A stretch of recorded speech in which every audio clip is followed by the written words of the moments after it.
Shalom Bapak Ibu Saudara sekalian, Jemaat Kalam Kudus, BCS Serpong. Saya bersyukur berterima kasih untuk kesempatan boleh melayani di hari Minggu ini. Mari sebelum kita membaca bagian firman Tuhan dan merenungkannya, saya mengajak kita tundukkan kepala, kita sama-sama berdoa minta pertolongan Tuhan. Mari kita berdoa. Bapa di dalam surga, inilah kami Tuhan, milik-Mu, jemaat yang Kau kasihi. Kami bersyukur bahwa di dalam Sabat yang kudus ini, sekali lagi Tuhan menarik kami. Anugerah Tuhan menarik kami dekat kepadamu, sehingga kami boleh beribadah di hadapan Tuhan, pencipta langit dan bumi. Tuhan, kami mohon belas kasihan Tuhan memberkati setiap kami. Biarlah Roh-Mu yang kudus Tuhan melembutkan hati kami, menarik kami memberikan kerinduan, kehausan untuk memikirkan kebenaran firman-Mu. Dan kami boleh sekali lagi ditegur, dihibur, dikuatkan, dan boleh hidup untuk bagaimana menyenangkan hati Tuhan. Tenangkan dan teduhkan hati kami Tuhan, berkati hamba Tuhan, berkati setiap kami yang mendengar dan merenungkan. Di dalam nama Tuhan kami Yesus Kristus kami sudah berdoa. Amin. Jemaat sekalian, tema kita pada siang hari ini adalah hidup dikuasai keinginan daging atau roh Tuhan. Bagian firman Tuhan yang akan kita renungkan bersama-sama dari Galatia pasalnya yang kelima. Galatia pasal kelima. Kita akan fokus kepada ayat 16 dan 18. Tetapi bagian ini saya mau membaca kitab perikop ini bersama-sama. Jadi Galatia 5 ayat 16 sampai dengan 26. Jemaat yang dikasihi Tuhan, jika kita sudah menyiapkan Alkitab kita, saya mengajak kita membaca bagian ini bersama-sama. Mari Bapak Ibu Saudara. Galatia 5 ayat 16. Maksudku ialah, hiduplah oleh roh, maka kamu tidak akan menuruti keinginan daging. Sebab keinginan daging berlawanan dengan keinginan roh, dan keinginan roh berlawanan dengan keinginan daging.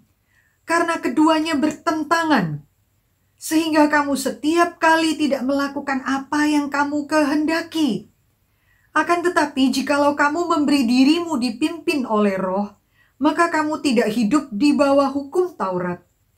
Perbuatan daging telah nyata, yaitu percabulan, kecemaran, hawa nafsu, penyembahan berhala, sihir, perseteruan, perselisihan, iri hati, amarah, kepentingan diri sendiri, percideraan, roh pemecah, kedengkian, kemabukan, pesta pora, dan sebagainya.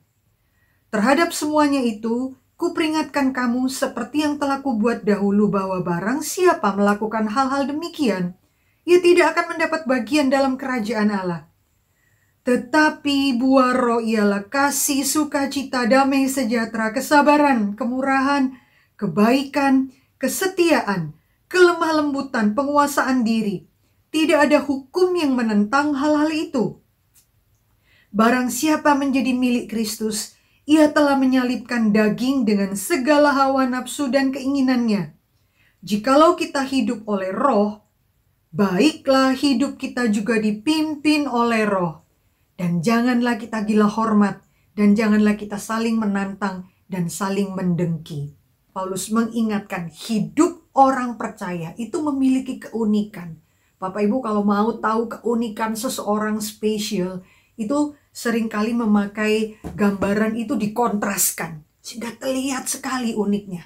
Misal kalau orang itu semua makan dengan tangan kanan, lalu dikontraskan dengan tangan kiri. Ya, atau berjalan ke depan, lalu saudara berjalan mundur.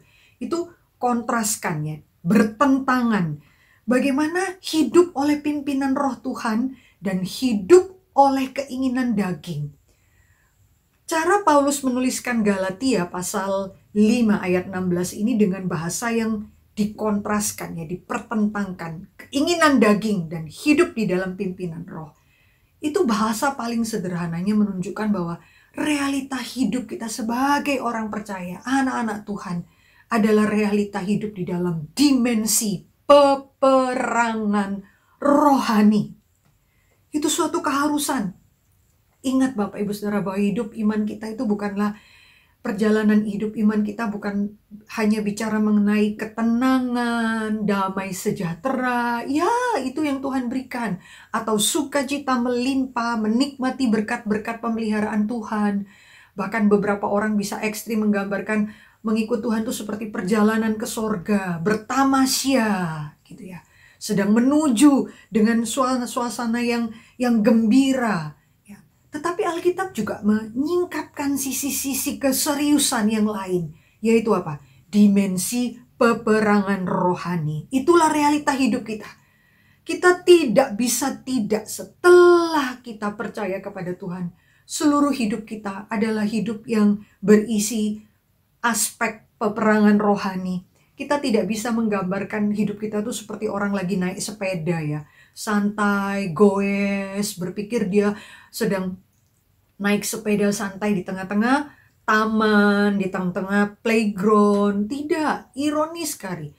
Jangan sampai kita seperti orang yang membayangkan goes naik sepeda di tengah-tengah kancah perang. Ya, itu menjadi sesuatu kebodohan, keanehan. Sehingga bisa mengakibatkan korban. Kita menjadi sasaran peluru nyasar karena kita sedang asik goes di tengah-tengah dentuman peluru ya atau misiu yang ada. Maka Bapak Ibu Saudara yang dikasihi Tuhan, ingat baik-baik bahwa Alkitab membukakan dimensi itu. Ada sesuatu yang sangat urgent, yang sangat penting. Bapak Ibu kalau lihat ya dimensi peperangan rohani, Paulus di dalam bagian-bagian yang lainnya itu memberikan gambaran seperti seorang perwira yang memberikan perintah kepada prajurit-prajurit. Ya. Paulus memberikan satu gambaran di dalam 1 Korintus 16 ayat 13. Paulus katakan, berjaga-jagalah, berdirilah teguh dalam iman, bersikaplah sebagai laki-laki dan tetap kuat. Ya, Paulus memberikan kata pengertian berjaga-jaga, berdiri teguh seperti pasukan yang berjaga di tengah-tengah malam. Ya, ketika semua orang tertidur, dia tidak bisa tidur. Dia mengintai kapan musuh akan datang menyerang. Karena musuh tidak pernah permisi, tidak pernah meminta izin untuk menyerang kita. Di dalam Roma 13 ayat 12b, Paulus mengingatkan jemaat Roma. Sebab itu, ya, Roma 13 ayat 12b, sebab itu marilah kita menanggalkan segala perbuatan kegelapan dan mengenakan perlengkapan senjata perang. Kondisinya di dalam keadaan perang, tapi bukan secara fisik. Karena Efesus, catatan Paulus yang lain, menggambarkan satu pengertian Efesus pasal 6 ayat 11. Mungkin berkali-kali kita sudah baca bagian ini. Paulus katakan, kenakanlah seluruh perlengkapan senjata Allah, supaya kamu dapat bertahan melawan tipu muslihat iblis. Karena perjuangan kita itu melawan pemerintah, melawan penguasa, melawan penghulu-penghulu dunia yang gelap, melawan roh jahat di udara. Ada satu dimensi peperangan yang menakutkan karena tidak kelihatan. Tidak kelihatan. Dan Bapak Ibu, seringkali yang mematikan kita adalah jikalau musuhnya tidak kita sadari. Bapak Ibu, Alkitab itu sebetulnya memberikan kita satu kesimpulan. Musuh di dalam kehidupan kita itu pertama, iblis sudah pasti dengan tipu dayanya. Kedua, dunia dengan menawarkan segala kemudahan, kenyamanan hidup membuat kita berpaling dari Tuhan. Dan musuh kita yang ketiga sebenarnya yang paling menakutkan. Karena apa? Kita tidak menyadarinya. Iblis, dunia di luar kita. Tetapi musuh yang paling besar adalah diri kita sendiri. Kedagingan kita. Ya, maka ada satu buku yang baik sekali yang menjelaskan tentang kedagingan itu sebagai musuh kita. The Enemy Within. Musuh di dalam diriku. Ingat, bukan di luar, tetapi di dalam diri kita. Sehingga seringkali kita teledor, seringkali kita ceroboh. Karena kita begitu mengasihi diri kita. Kita mengasihi kedagingan kita. Kita tidak mau menganggap diri kita itu sebagai musuh. Ya, kita jaga diri kita. Tetapi Alkitab katakan hati-hati. Keinginan daging memiliki potensi yang sangat besar. Menjadi musuh terselubung yang mematikan kita anak-anak Tuhan secara rohani. Bapak Ibu, di dalam perang fisik ya, Pearl Harbor, itu armada Pasifik Angkatan Laut Jepang itu menyerang Amerika di pangkalan Pearl Harbor 7 Desember 1941 ya. Di situ Angkatan Laut Amerika mereka tidak berjaga-jaga karena beberapa waktu sebelum ini ada indikasi Jepang akan mengadakan perdamaian, sehingga mereka terbuai pada Minggu pagi itu ketika mereka sedang tertidur lelap, semalam-malaman mereka baru menyelesaikan satu pesta.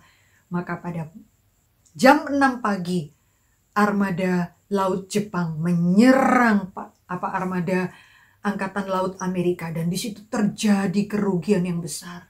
Di dalam perang itu Amerika mengalami kerugian 188 pesawat tempur mereka dihancurkan. Dan kita menemukan 20 kapal perang mereka juga dihancurkan dan menghabiskan 2.403 jiwa dikorbankan, baik warga sipil ataupun tentara-tentara.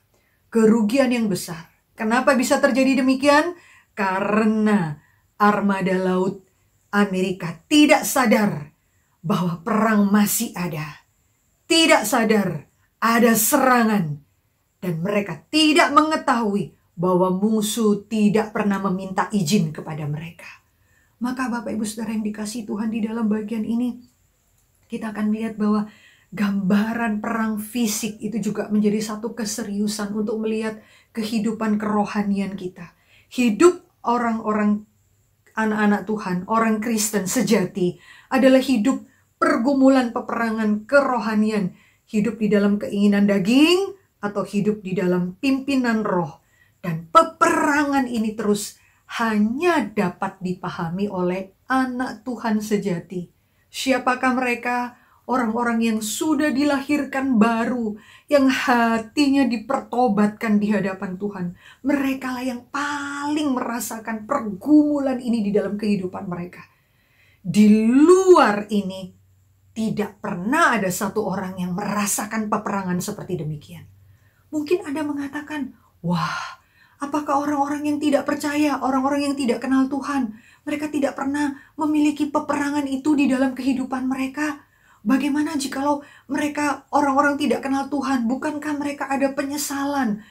Kita juga melihat mereka ada kesedihan, ada kegalauan mengatasi dosa-dosa mereka. Ya Bapak Ibu Saudara, bedanya apa dengan kita? Peperangan rohani kita berbeda dari orang dunia yang tidak kenal Tuhan. Orang-orang yang tidak kenal Tuhan, berdasarkan hati nurani mereka, mereka bisa ada kegelisahan, kesedihan. Tetapi itu untuk sementara waktu saja. Dan mereka berusaha menekannya dengan satu tujuan apa? Takut menghindari hukuman. Takut akibat-akibat dari dosa mereka. Takut jikalau rasa malu. Bagaimana jikalau orang tahu? Atau sisi lainnya mereka tidak mau melakukannya. Berharap mendapat berkat berlimpah. Berharap mendapat surga dan lain sebagainya. Tetapi semua hal itu tidak mengubahkan natur di dalam hati manusia yang berdosa. Tetapi semuanya itu tidak mengubahkan. Apa bedanya dengan kita? Berbeda sekali. Peperangan rohani kita ketika kita ingin hidup dipimpin oleh Roh Kudus adalah satu kesedihan. Jikalau kita kalah di dalam perang itu, ada satu kesedihan yang besar. Kesedihan karena apa? Karena kesadaran kita sudah mendukakan hati Allah. Allah pencipta dan penebus hidup kita. Kita sekali lagi menghinakan anugerah Dia. Kesadaran itu yang melembutkan hati kita. Kesadaran itu yang membuat hati kita hidup tidak didesak dengan ketakutan hanya masuk neraka. Atau keinginan untuk boleh mendapat berkat dan masuk surga. Tapi satu pengakuan, Tuhan, saya sudah mendukakan Engkau. sesudah menghina kebaikan Tuhan. Ampunilah saya ya Tuhan. Dan Bapak Ibu Saudara yang dikasihi Tuhan, sehingga dalam bagian ini menjadi arah yang sangat berbeda peperangan iman kita dengan orang-orang yang tidak kenal Tuhan. Dan Bapak Ibu, kita akan melihat bagaimana sih hidup yang dikuasai oleh keinginan roh. Hidup yang seperti apa? Bapak Ibu Saudara yang dikasihi Tuhan, hidup yang dikuasai oleh keinginan roh adalah hidup yang memiliki kesadaran bahwa kita setelah kita percaya Tuhan, setelah kita hidup di dalam Tuhan, ada potensi natur hidup yang lama. Kita harus menyadari Bapak Ibu Saudara, bahwa Tuhan tidak langsung merubah hidup kita menjadi manusia yang baru sehingga kita imun, tidak jatuh dalam dosa. Kita harus mengakui bahwa bahkan di dalam Tuhan ada potensi natur hidup yang lama. Kita selama ini sudah terbiasa hidup memuaskan keinginan daging kita. Saya, egoku, nafsuku, segala-galanya. Asal aku terpuaskan, itu tujuan hidupku. Asal aku mendapat pujian, penghormatan, aku, dagingku ini segala-galanya. Tetapi kita tahu bahwa setelah kita percaya Tuhan pun, natur hidup yang lama itu tidak langsung lewat begitu saja. Itu gambarannya seperti Bapak Ibu Saudara, saya sekarang tinggal di Bekasi. Tetapi selama di Jakarta itu 4 tahun pertama kami tinggal di daerah Kemayoran. Sehingga setiap kami seringkali saya dan anak saya itu pergi ke satu mall yang di daerah Sunter. Karena itu paling dekat dengan Kemayoran. Selalu pergi ke sana kami berbelanja dan lain sebagainya. Sehingga pola selama 4 tahun tinggal di Kemayoran, dari Kemayoran pergi ke Sunter, balik lagi. Kemudian kami pindah di Bekasi, dan dari Bekasi saya dengan anak saya kepingin lagi pergi ke mall itu di Sunter walaupun jaraknya jauh. Kita coba 1 kali waktu ke sana. Dan Bapak Ibu tahu tidak, kami pulang dari mall itu, saya membawa mobil menyetir, dan refleks saya termasuk anak saya juga. Saya menyetir membawa diri kami pulang kemana? Ke Kemayoran. Hampir dekat rumah baru kami sadar, loh, kami sudah tidak tinggal lagi di Kemayoran. Kami di Bekasi, arah yang berlawanan.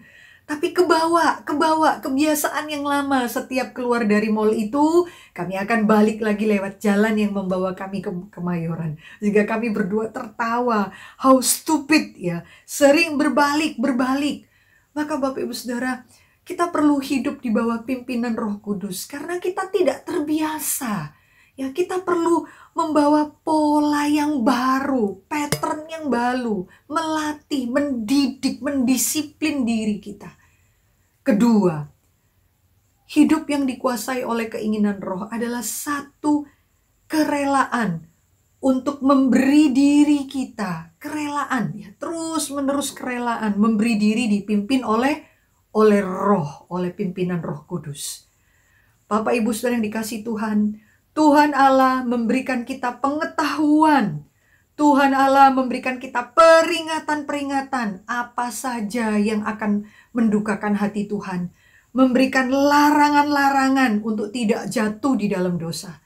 Tuhan Allah juga menyingkapkan kepada kita dampak-dampak, akibat, konsekuensi logis ketika kita memuaskan keinginan daging kita dan jatuh di dalam dosa. Tuhan menyingkapkan segala sesuatu. Tetapi Tuhan tidak pernah memaksa manusia untuk tidak berbuat dosa. Kenapa demikian? Ya, karena prinsip kerja Allah berbeda dari prinsip kerja setan, dari prinsip kerja iblis. Jikalau Allah bekerja, pekerjaan Allah itu mencerahkan pikiran kita. Ya, mencelikkan pikiran, pengetahuan kita. Tetapi kalau pola kerja iblis itu mematikan logika, pikiran kita. Sehingga kita tidak bisa membedakan baik dan benar.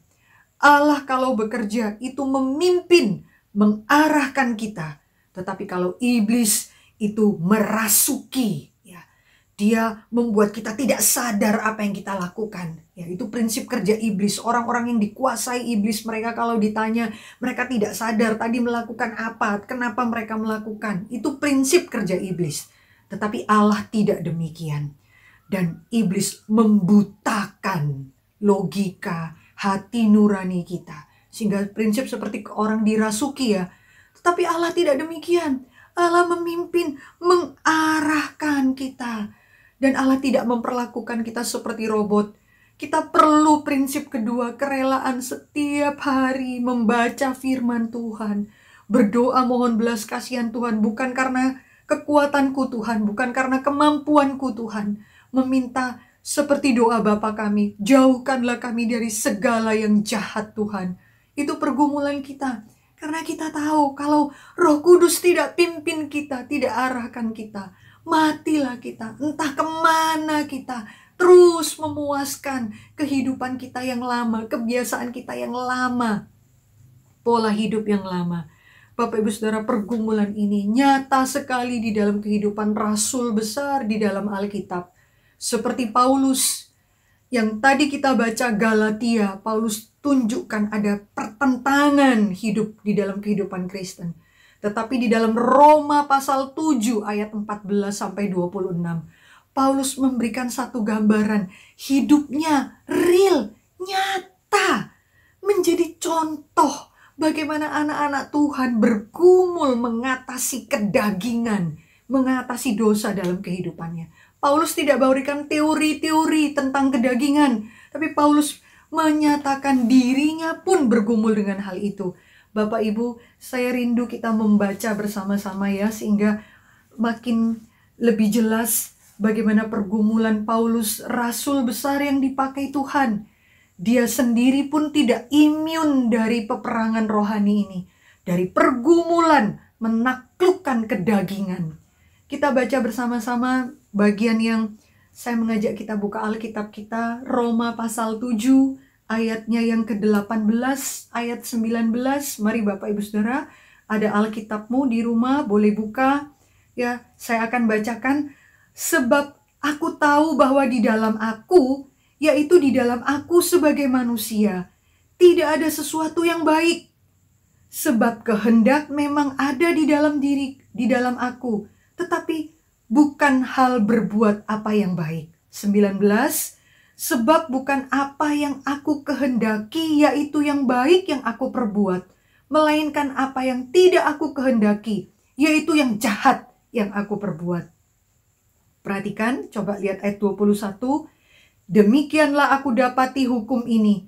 Jika aku menghendaki berbuat apa yang baik, yang jahat itu ada padaku. Sebab di dalam batinku aku suka akan hukum Allah. Tetapi di dalam anggota-anggota tubuhku aku melihat hukum lain yang berjuang melawan hukum akal budiku.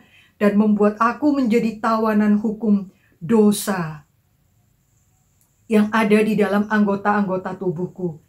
Aku manusia celaka. Siapakah yang akan melepaskan aku dari tubuh maut ini? 25. Syukur kepada Allah oleh Yesus Kristus Tuhan kita. Jadi dengan akal budiku aku melayani hukum Allah, tetapi dengan tubuh insaniku aku melayani hukum dosa. Bapak Ibu, satu keterbukaan, satu kejujuran. Paulus katakan, di ayat-ayat sebelumnya Paulus bicara tentang dosa. Di pasal-pasal sebelumnya Paulus bicara tentang hukum Taurat, kedagingan. Tetapi itu masih bersifat teori. Lalu masuk di dalam pasal 7 ayat 14, Paulus katakan, pergumulan itu bukan di luar aku, tetapi itu di dalam diriku. Aku tahu apa yang baik, ada keinginan melakukan hukum-hukum Allah. Tetapi yang jahat yang aku lakukan. Ini menjadi satu kesusahan Bapak Ibu Saudara, sehingga beberapa orang menafsirkan bagian ini, katakan ini masa lalu Paulus. Masa sih rasul besar, pengkhotbah besar itu masih bergumul tentang kedagingan dan memberitahu kepada jemaat di dalam Roma, yang jahat yang aku lakukan. How come? Tetapi Bapak Ibu perhatikan ya, pasal 7 ayat 14 yang tadi kita baca seterusnya, itu Paulus menuliskannya dengan bentuk kalimat present tense. Itu terjadi saat itu, sekarang. Pasal 7 ayat-ayat sebelum ayat 14 ke belakang, Paulus memakai bentuk past tense, dulu, Paulus yang lama, Paulus yang lama. Tetapi ayat yang tadi kita bacakan itu adalah Paulus mengatakan, ini Paulus yang sekarang, saat ini. Dan dia pun sedang melewati proses pergumulan itu. Bapak Ibu Saudara yang dikasihi Tuhan, pergumulan mentaklukkan kedagingan. Sehingga perlu poin yang ketiga, kita berjaga-jaga Bapak Ibu Saudara. Jangan main-main, kita perlu berjaga-jaga. Bapak Ibu, saya bersyukur ya, di dalam setelah 1 tahun proses pengobatan kanker, progres itu semakin baik, semakin baik. Tetapi ketika tes tumor marker terakhir, dokter tetap mengingatkan bahwa kamu harus terus berjaga-jaga. Walaupun tes itu terlihat keberadaan tumor dalam tubuh, kanker dalam tubuh itu sepertinya semakin menurun, tetapi sebetulnya dia itu hanya tidur saja. Jaga pola hidup baik-baik, atur pola hidup baik-baik. Karena satu kali waktu, dia bukan terhilang begitu saja. Dia hanya tidur dalam tubuhmu. Sehingga satu kali waktu, dia akan timbul kembali. Bapak Ibu Saudara, Alkitab mengatakan kalimat berjaga-jaga. Seluruh kehidupan kita adalah kehidupan yang berjaga-jaga. Kedagingan itu satu sisi sepertinya ya bisa kita taklukkan, bisa kita kalahkan. Tetapi sebetulnya di sisi yang lain dia seperti pasukan yang gerilya. Dia menarik diri. Dan satu waktu kemudian dia akan memukul kita kalah telak. Itulah keinginan daging. Bapak Ibu Saudara yang dikasihi Tuhan. Satu kali kami suami istri melayani di gereja. Satu gereja di Jogja ya. Kira-kira 2,5 tahun kami melayani di situ. Kemudian kami merintis di situ, banyak mahasiswa-mahasiswa yang kuliah di sana yang menjadi jemaat di gereja kami. Tapi kemudian setelah masuk tahun ketiga kami dipindah ke Surabaya. Nah, kami dipindah ke Surabaya berjalan sekitar 16 atau 17 tahun. Ketika kami melayani di Surabaya, ada satu waktu kami dengan suami berlibur ke Jogja dan kami menengok jemaat di mana kami pernah melayani dulu. Dan kami datang ke sana dan jemaat menerima kami. Kami begitu dekat dengan mereka dan tiba-tiba ada dialog di antara jemaat itu ya. Seorang mahasiswa katakan, wah ya dulu waktu Ibu Mercy pelayanan di tempat ini jumlah jemaat baru sekian puluh orang. Tetapi sekarang sudah ratusan jemaat yang ada. Ya, wah kami bersyukur sekali. Terus kemudian dia katakan, sekarang pelayanan banyak. Pilihan pelayanan banyak. Dulu kami tidak ada paduan suara. Lalu dia katakan karena ibu kan gak bisa nyanyi ya, gak bisa mimpin kita nyanyi. Sekarang berkembang karena melibatkan banyak anggota-anggota untuk paduan suara. Saudara, dia katakan itu sesuatu tanpa beban. Ya dia katakan, wah Bu Mercy dulu kan gak bisa nyanyi. Terus lalu semua tertawa. Lalu katakan, iya ngomong aja fales ya Bu. Saya merasakan waktu itu ada sesuatu yang menyakiti ya. Saya katakan, jangan gitu amat kali gitu ya. Jangan sampai bilang ngomong aja fales atau gimana, itu bagi saya penghinaan. Itu menyakitkan. Dan saya tidak terima hal itu Bapak Ibu Saudara. Saya katakan, kamu tidak menghargai kami dulu merintis sekian tahun. Itu di dalam hati, di dalam pikiran saya. Kemudian suami saya melihat saya dan dia katakan, kenapa mukamu cemberut? Kenapa kamu kelihatan tidak suka? Saya katakan, enggak apa-apa kok. Tetapi kemudian dia sangat mengenali saya dan dia tepok-tepok bahu saya. Dia katakan, sudahlah, bukankah kita hamba-hamba Tuhan bersyukur jikalau ada orang yang lebih baik dari kita? Bukankah kamu harusnya bersyukur bahwa pekerjaan Tuhan dipelihara Tuhan luar biasa? Ya, Bapak Ibu Saudara, ketika saya mendengarkan kalimat penghiburan dari suami saya begitu malu ya melihat diri saya. Kenapa saya punya pikiran demikian? Kenapa saya tidak rela ada orang yang lebih baik dari saya? Kenapa saya tidak melihatnya dari sisi konsep kerajaan Allah? Ada orang lain yang bisa dipakai Tuhan. Mungkin mereka memiliki kekurangan dibandingkan saya. Tetapi lihatlah, Tuhan bisa pakai orang yang lebih lemah daripada kamu, daripada saya, dan pekerjaan Tuhan jauh lebih diberkati. Waduh saudara, seperti kepala hatiku itu kena godam ya. Saya malu hati. Kenapa saya tidak bisa bersuka cita ketika ada orang lain yang mungkin menurut pikiran saya lebih lemah daripada saya, bisa diberkati dan dipakai Tuhan. That is not easy. Ya saya malu sekali, saya berlutut minta ampun Tuhan. Tuhan ampunilah saya.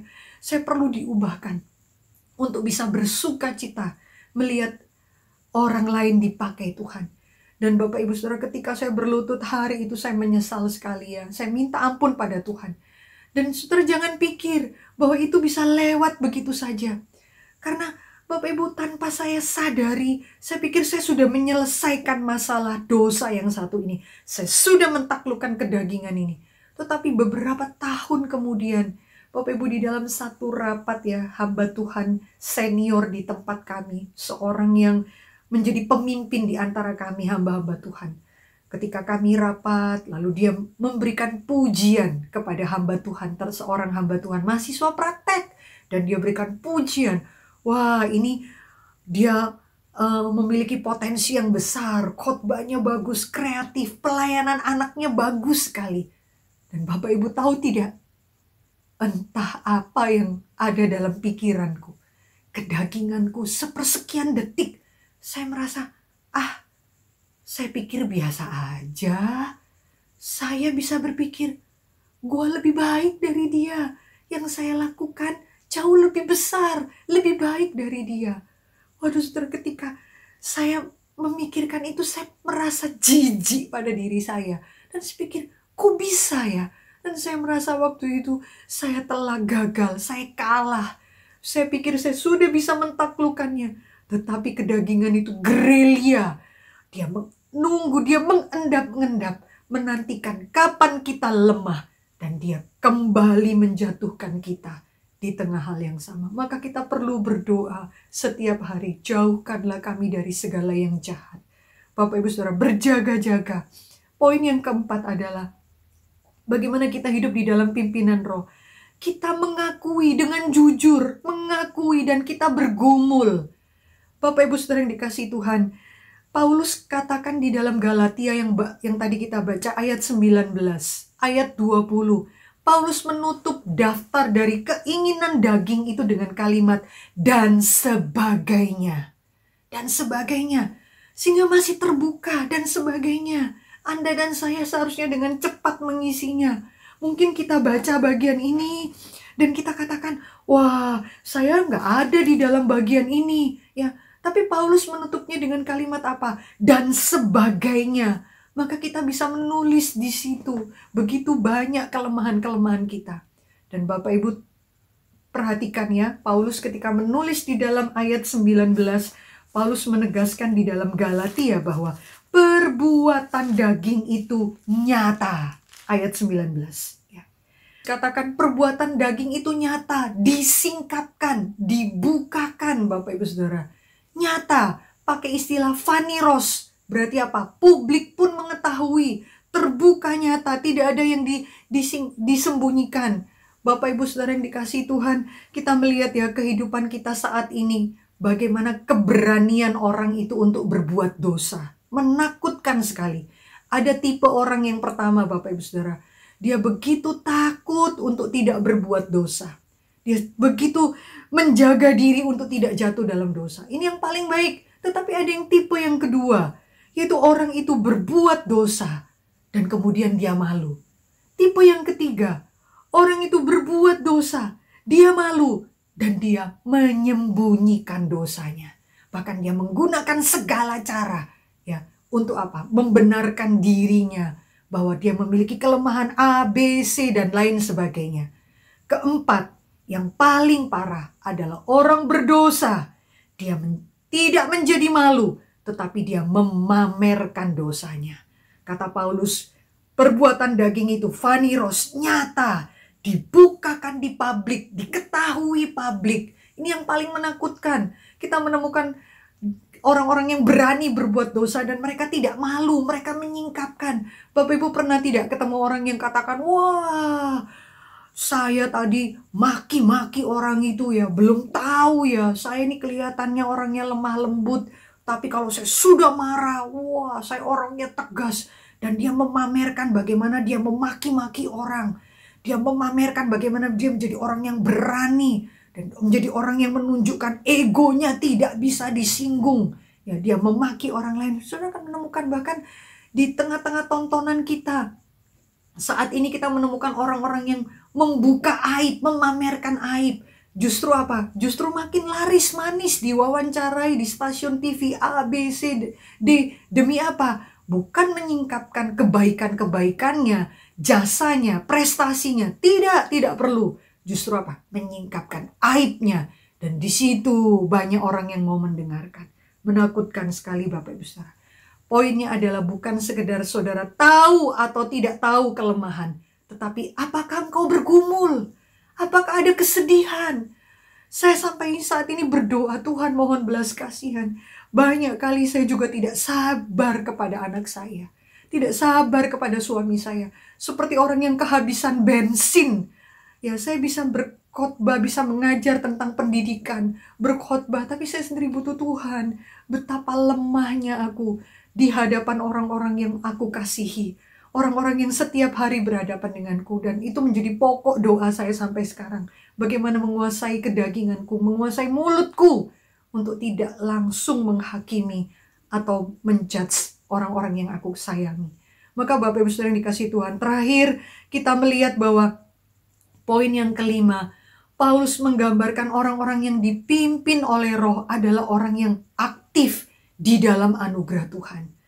Aktif ya, Paulus kontraskan ya, bagaimana perbuatan daging itu dari ayat 19 begitu banyak. Tapi kemudian ayat selanjutnya Paulus katakan, orang yang dipimpin oleh Roh, dia menghasilkan buah Roh. Hidup orang Kristen bukanlah hidup yang pasif Bapak Ibu Saudara. Kebanyakan di antara kita menikmati hidup yang pasif.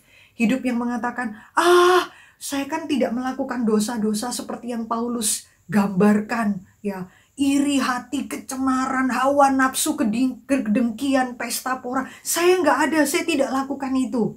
Ya, kita hanya menikmati saya tidak berdosa. Tapi Paulus katakan, apakah engkau aktif menghasilkan buah Roh? Apakah buah Roh itu ada dalam hidupmu? Itu pertanyaan Paulus. Bukan saya tidak berdosa, tetapi apakah engkau menghasilkan buah Roh? Bapak Ibu, evaluasi, selidikilah hidupmu.